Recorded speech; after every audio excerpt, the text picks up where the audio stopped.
പ്രകൃതിയിൽ കാണുന്ന എല്ലാ സുന്ദര വസ്തുക്കളുടെ പിറകിലും അതിൻ്റെ ഒരു വേദനയുണ്ട്. ഒരു വേദനയിലൂടെയാണ് അതെല്ലാം സംഭവിക്കുന്നത്.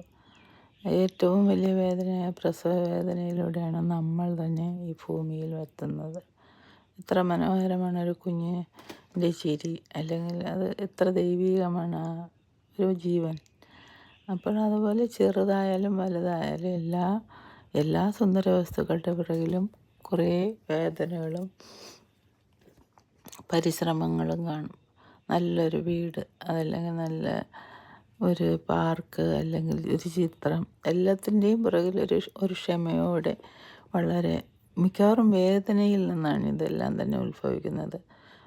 ഉദാഹരണത്തിന് ഞാനിപ്പോൾ ഇതെടുക്കുന്നത് തന്നെ എൻ്റെ ഒരു വേദന പോകാൻ, അല്ലെങ്കിൽ ഒരു ബോറടി പോകാനായിട്ടാണ് ഇതിൽ നിന്ന് എടുക്കുന്നത്.